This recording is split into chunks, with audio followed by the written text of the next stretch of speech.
Salut tout le monde, je fais cette vidéo pour informer ceux que ça intéresse que depuis maintenant un jour, depuis hier, je ne suis plus employé de Riot Games. J'ai décidé de quitter la boîte pour plusieurs raisons, j'en parlerai un petit peu plus tard. Je veux un peu me servir de cette vidéo pour histoire de faire un peu un récap pour moi-même, un peu de mes années à Riot. Donc j'ai rejoint en septembre 2014. Dans l'équipe, il y avait déjà Loïc, donc Atreide, et Marco Jinko. Donc on a commencé, on était une équipe de 3 personnes pour gérer la France. Donc en 2014, il y avait déjà beaucoup de joueurs sur League of Legends, donc c'était une relativement petite équipe. On était dans les bureaux européens, du coup à Dublin, comme je l'ai dit. En gros, on s'occupait pratiquement que du communautaire, on faisait d'autres trucs aussi, mais c'était principalement l'équipe communautaire de Riot Games. On avait une équipe marketing qui était pour toute l'Europe, et on avait évidemment tous les autres services importants pour faire tourner le jeu, donc tout ce qui est la tech, les serveurs, etc. Et donc voilà, j'ai bossé sur énormément de projets, donc je suis resté 2 ans à Dublin. Et 2 ans après que je suis arrivé, cette discussion de créer des bureaux locaux, en sachant que c'est pas que pour la France, il y a eu des bureaux locaux qui ont été créés à Berlin pour gérer le marché allemand, à Barcelone si je dis pas de conneries pour l'Espagne, et à Londres du coup pour le marché UK. Donc il y a eu cette discussion de bureau français, donc nous on a eu une sorte de période de transition, on était encore à Dublin, on savait pas si on allait à Paris tout de suite, ni même si on y allait tout court. Donc du coup j'ai fait les entretiens pour être dans le bureau de Paris, donc avec une nouvelle équipe. Donc c'est Guillaume que vous avez peut-être vu sur différents articles ou émissions du coup qui a créé ce bureau français. Donc du coup j'ai fait mes entretiens, j'ai été pris, donc j'ai démarré à Paris en janvier 2017, du coup en tant que community lead. Donc c'était un gros changement pour moi parce que je passais d'une position de plus ou moins spécialiste où je faisais du taf communautaire, j'avais mes propres projets, mes propres trucs où je bossais en général plus ou moins tout seul dessus parce que Marco du coup s'occupait lui de plus ou moins tout ce qui était e-sport. On collaborait évidemment régulièrement, mais on avait plus ou moins chacun nos projets. Et je suis passé à une position où j'étais manager. Donc du coup j'ai créé l'équipe communautaire en arrivant à Paris. Et Marco, lui, a rejoint l'équipe e-sport. Donc avant, c'était une équipe communautaire qui faisait plus ou moins les deux. Et là, du coup, il y a eu le département e-sport et le département publishing, dont faisait partie le département communautaire. Du coup, j'ai dû créer une équipe. Donc en arrivant en février, on a recruté notre première personne dans l'équipe qui était Julie, donc Tina, qui bosse maintenant toujours à Paris. On a recruté une deuxième personne qui est Robin, Riot KL, qui du coup bosse un peu sur tout ce qui est communication directe avec les joueurs, mais au niveau du gameplay. Donc un peu parler de tout ce qui est développement, tout ce que les devs pensent, comment ils voient le jeu, ce qui est prévu dans le futur, et faire le relais du coup avec la communauté française, ses commentaires, ses feedbacks, etc. Donc du coup on était une équipe de 3 personnes.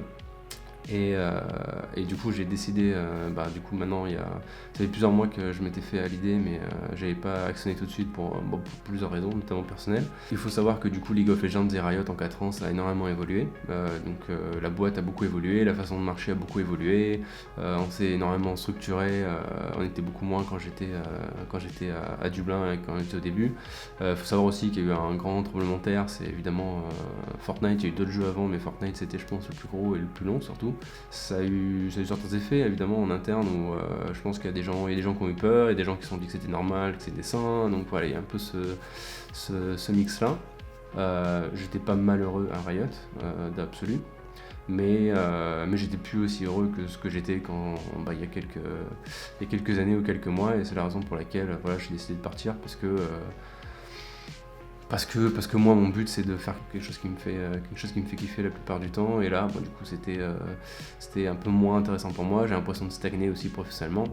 J'ai eu cette position du coup de manager en arrivant à Paris après ça, donc ça s'est relativement bien passé, mais moi j'étais plus aussi challengé qu'avant, donc c'était compliqué pour moi, et j'ai envie de simplement passer à autre chose. Ça fait 4 ans du coup que j'ai bossé sur League of Legends. League of Legends, faut savoir aussi que c'est un jeu sur lequel je joue depuis la bêta, donc avec des pauses etc, mais du coup ça fait très longtemps que je joue au jeu, et je pense qu'il y avait aussi un petit côté burn-out du jeu. J'avais besoin un peu de renouveau, donc ça j'ai arrêté de jouer pendant pas mal de semaines, histoire de reprendre le goût au jeu pour pas me dégoûter. Donc maintenant je m'y remets tranquillement. Du coup en 4 ans j'ai bossé sur énormément de projets, j'ai bossé sur pratiquement tous les Challenge France, qui était du coup la version qui était du coup la compétition française avant d'avoir l'Open Tour. J'ai bossé aussi pour tout ce qui est social media sur les LCS, les finales des LCS à Stockholm, évidemment sur la finale des LCS à Paris aussi, pour gérer tout ce qui était les cosplayers, l'espace communautaire qui était qui était un peu à côté avant d'aller vers la grande scène pour voir les matchs. J'ai fait aussi les 2 semaines de Worlds à Paris, du coup, les group stage au Doc Pullman, qui étaient probablement 2 semaines les plus épuisantes, parce que du coup je faisais tous les matchs, le live tweet de tous les matchs avec tout le contenu. Je bossais aussi avec une équipe vidéo pour sortir plusieurs vidéos, dont une sur les cosplayers, une sur le public français. Donc il y avait énormément de taf, mais c'était beaucoup un super souvenir. Cette année, du coup, la nouveauté, c'est qu'on a sorti l'Open Tour et j'étais sur toutes les étapes de l'Open Tour pour faire le contenu Twitter avec l'outil. Donc c'est les vidéos que vous avez peut-être vues sur le Twitter. Donc le but, c'était de montrer les joueurs sous un jour différent et plus fun que juste la compétition pure et dure. Donc c'est de montrer un autre regard sur la compétition un peu plus marrant et un peu plus accessible. Au niveau communautaire, j'ai bossé sur pas mal de projets aussi, notamment les stream events comme par exemple le choc thermique, où on invitait des streamers pour faire des genres de show match en ligne avec un thème particulier où les joueurs votaient, notamment pour les champions, etc., qui était vraiment super fun. J'ai bossé avec les émissaires et les punchman sur le forum pour supporter les événements communautaires notamment. J'ai bossé avec énormément de créateurs de contenu, si je dois en citer quelques-uns, je pense que ce serait Aikory qui m'a aidé pour toutes les vidéos pré et post stream event notamment, donc les best-of, les trailers, etc. J'ai bossé aussi avec Exakill à plusieurs reprises. La dernière collaboration qu'on a eue ensemble, c'était Master en saison 8, qui était à la fois une vidéo communautaire pour le début de la saison 8 et à la fois une publicité du coup qu'on a utilisée pour League of Legends. Et les derniers en date avec qui j'ai bossé, c'était Elicast et Fenris, avec qui notamment j'ai bossé sur le beau jeu, donc du coup, où le but c'était de prendre les meilleures actions récentes de la communauté et d'en faire un montage super quali, super propre, pour mettre en valeur du coup ce que fait notre communauté. J'ai pas mal bossé aussi avec les streamers de la scène et notamment Solary. Le plus gros projet qu'on a fait ensemble, c'était Solary en Corée, où du coup le but c'était d'y aller pendant 2 semaines et de montrer un peu la culture coréenne, de jouer sur le serveur, et le but pour eux c'était de monter Challenger. Donc le but c'était de supporter un peu les initiatives communautaires faites par les streamers. On n'a pas pu en supporter autant qu'on voulait, mais notre but en tout cas c'était de faire du coup du mieux possible avec le temps qu'on avait. Un des derniers projets sur lesquels j'ai bossé c'était LOL Show, donc il faut savoir que c'était Dogby à l'époque qui nous avait pitché Qui veut gagner TRP. Donc nous notre but c'était de faire un truc super quali, qui n'était pas orienté sur l'e-sport et qui était vraiment fun. Du coup on a essayé de développer le truc avec Dogby et du coup avec Webedia également.